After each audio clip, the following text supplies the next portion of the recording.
தமிழ் வந்து பயந்துக்கிட்டே உள்ளே போய் தடுமாறி இது பண்ணிக்கிட்டே அழுதுகிட்டே போய் பார்க்குறாங்க. பார்த்தா அது அவங்க அப்பா இல்லை, வேறு யாரோ இருக்காங்க. இது எங்கள் அப்பா இல்லைன்னு சொல்லிட்டு அழுதுகிட்டே வெளியே வந்து சொல்கிறாங்க. நல்ல வேளை அப்பா இல்லை, அப்பா நீங்கள் எங்கே இருந்தாலும் கண்டிப்பாக உங்களை கண்டுபிடிச்சி நான் கூட்டிகிட்டு வருவேன்ப்பான்னு சொல்லிட்டு அழுதுட்டு ஃபீல் பண்ணிட்டுருங்க. என்ன இவ்வளோ ரொம்ப அழுதுட்டு இருக்காளே, என்ன விஷயமா இருக்கோ, சரி நம்ம போய் எதுக்கோ வந்துட்டு என்ன ஏதுன்னு கேட்கலாம் சொல்லுவாளான்னு யோசிக்கிறாங்க. பரவாயில்ல, இந்த நேரத்தில் இப்படி சும்மா இருந்தால் தப்பு அப்படின்னு சொல்லிட்டு சிபி போகிறதுக்காக போகிறாரு. அப்போ ஒரு ஆம்புலன்ஸ் வருது. அதுலேருந்து ஒருத்தர் வந்துட்டு எமர்ஜென்சி கூட்டிகிட்டு வராங்க, தள்ளிட்டு வராங்க. கூடவே ஒரு பையன் வந்துட்டு அழுதுகிட்டே அப்பா எழுந்திரிப்பா அப்பா அப்பான்னு அழுதுகிட்டே வரான். அதை பார்த்தோன்னே இவர் வந்துட்டு அவங்க அப்பா பார்த்து ஆக்சிடென்ட் ஆகிட்டு கதர்னது ஞாபகம் வந்துட்டு அப்படியே அவருக்கு வீசிங் மாதிரி வந்துட்டு பயந்து போயிட்டு காரில் போய் உட்காந்து அப்புறம் அந்த காரை எடுத்துகிட்டு போயிடுறாரு.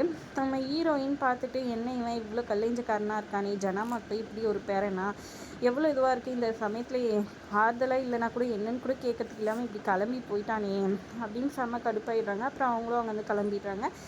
அப்புறம் இங்கே பார்த்திங்கன்னா வீட்டுக்கு வந்துட்டு அவங்க தங்கச்சி வந்துட்டு காலேஜ் சேர்றதுக்காக அப்ளிகேஷன் ஃபார்ம் வாங்கினதுக்கு எவ்வளோ நாள் இப்படியே இருக்குது. நான் அவ்வளோ சேப்பான்னு பார்த்தா எதுவுமே பண்ண மாட்டேங்கிறான்னு சொல்லிட்டு அவங்க அக்கா வந்துட்டு இது பண்ணி சொல்லிட்டு இருக்காங்க. அவங்க தங்கச்சி உடனே அவங்க அம்மா அவள் தாண்டி எல்லாம் கஷ்டப்படுறா, அவளுக்கு சமைய கொடுக்காதடி அப்படின்னு சொல்லிட்டாங்க. அப்படின்னா என்னை காலேஜ் படிக்க வேணான்னு சொல்லிட்டியான்னு சொல்லி கேட்டா, அப்படி இல்லடி அப்படின்னு அவங்க அம்மா சமாதானம் சொல்கிறாங்க. ஆனாலும் அவங்க கோவமாகவே பேசிகிட்டு இருக்காங்க. கரெக்டாக அவங்க அக்கா வராங்க, எதுவும் பேசாமல் அமைதி அப்படின்னு சொல்கிறாங்க. என்னாச்சு தமிழ் ஒரு மாதிரி கண்கலன மாதிரி இருக்குன்னு அவங்க அம்மா கேட்க, அதெல்லாம் ஒன்றும் இல்லைம்மா அப்படின்னு சொல்லிடுறாங்க. தலைவலிமான்னு சொல்கிறாங்க. சரி இது டீ போட்டு எடுத்துகிட்டு வரேன்னு சொல்லிட்டு டீ போட்டு கொண்டு வந்து கொடுக்குறாங்க. அப்புறம் அவங்க தங்கச்சி வந்துட்டு இந்த மாதிரி அப்ளிகேஷன் வாங்கி வந்திருக்கேன் பாரு, இந்த அப்ளிகேஷன் வந்துட்டு இது பண்ணி நான் அடுத்த வாரத்தில் சேர்ந்து ஃபீஸும் வந்து அடுத்த வாரத்துலேயே கட்டணும் அப்படின்ற மாதிரி சொல்கிறாங்க. சரி நான் ட்ரை பண்ணுறேன்னு சொல்லிட்டு தமிழ் சொல்ல உடனே அவங்க தங்கச்சி கோச்சிக்கிட்டு இப்படியே சொல்லிட்டு இருந்தேன் எப்படி அப்படி இப்படின்னு இது பண்ணிக்கிறாங்க. நான் என்ன பண்ண முடியும், இப்போ என்ன பண்ண சொல்கிறேன்னா இதோட கம்மியான ஃபீஸ் இருக்கிற காலேஜில் சேர முடியாதா ஒன்றுன்னு கேட்குறாங்க. இதோட கம்மியான வேறு எங்கேயும் கிடைக்காதுன்னு கோச்சுன்னு போயிடுறாங்க. அப்புறம் நானும் என்னோட டென்ஷனை அவகிட்ட காமிச்சிடக்கூடாதுமா, நான் போய் அவகிட்ட பேசுகிறேன்னு சொல்லிட்டு நான் ரெடி பண்ணுறேன் அப்படின்னு சொல்லிடுறாங்க. அதுக்கப்புறம் அவங்க தங்கச்சியும் வந்துட்டு சந்தோஷமாயிடுறாங்க. மறுநாள் காலையில் வந்துட்டு வேலைக்கு வராங்க. ஜனமா கிட்ட வந்துட்டு எப்படியாவது பேசிடணும் காசுக்காக, தங்கச்சி ஃபீஸ்க்காகன்னு யோசிச்சுட்டு இருக்காங்க. பேசலாம் நினைக்கிற நேரத்தில் ஃபைலை பார்க்க சொல்லிடுறாங்க. சரின்னு ஃபைலை பார்த்துட்டு இருக்காங்க. அதுக்கப்புறமா நான் ஒரு மீட்டிங்காக போகிறேன், நீ வா சாப்பிட்டு போயிடலான்னு சொல்லிட்டு சாப்பிட சொல்லி கூப்பிடுறாங்க. இல்லை வீட்டில் சாப்பிட்டேன்னு தமிழ் சொல்கிறாங்க. இல்லை சாப்பிட்டே ஆகணும் வா அப்படின்னு சொல்கிறாங்க. அப்புறம் கேட்கலான்னு தயங்குறாங்க. ஆனாலும் யோசிச்சுக்கிட்டே இருக்கிறாங்க தமிழ் ஒரு பக்கம். அப்புறமா கிளம்புறதுக்கு முன்னாடி ஜனா வந்துட்டு ஏதாவது என்கிட்ட பேசணுமாமான்னு கேட்குறாங்க. அதெல்லாம் ஒன்றும் இல்லை மேடம் சொல்லிடுறாங்க. அவங்களே ஏதோ மீட்டிங் விஷயமா போகிறாங்க, நம்ம இது நேரத்துக்கு கேட்கக்கூடாதுன்னு சொல்லிட்டு கம்முன்னு ஆயிடுறாங்க தமிழ்.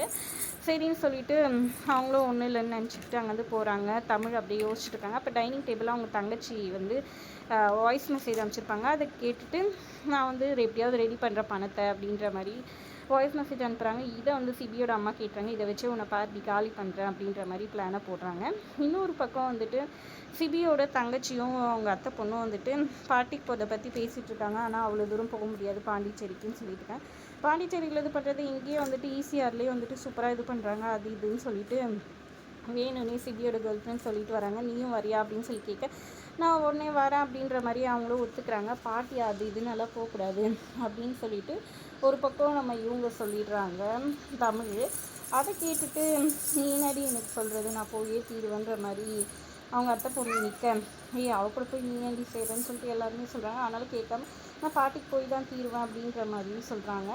அப்போ கரெக்டாக தமிழ் வந்துட்டு சரி நீ போய்க்கோ, உன்னோட அக்கௌண்ட் எல்லாமே ஃப்ரீஸ் ஆகிடும், நீங்கள் வந்து வாசலை தாண்டினோடனே ஜனமா கிட்டே நான் பேசிக்கிறேன், எல்லா அக்கௌண்ட்டுமே சோஷியல் மீடியா அக்கௌண்ட்லேருந்து மொத்தம் ஃப்ரீஸ் ஆகிடும், பரவாயில்லையா உனக்கு அப்படின்னு சொல்லி கேட்க அப்படியே கோவப்பட்டு இது பண்ணுறாங்க. இதெல்லாம் தெரிஞ்ச சிபி வந்துட்டு ஏதோ வேலை பார்த்துட்டு இருக்காங்க. தமிழ் ஹாலில் உட்காந்துட்டு வந்து இருக்கிற கண்ணாடி டிவி கொட்டி மொத்தத்தையும் போட்டு உடைக்கிறாங்க.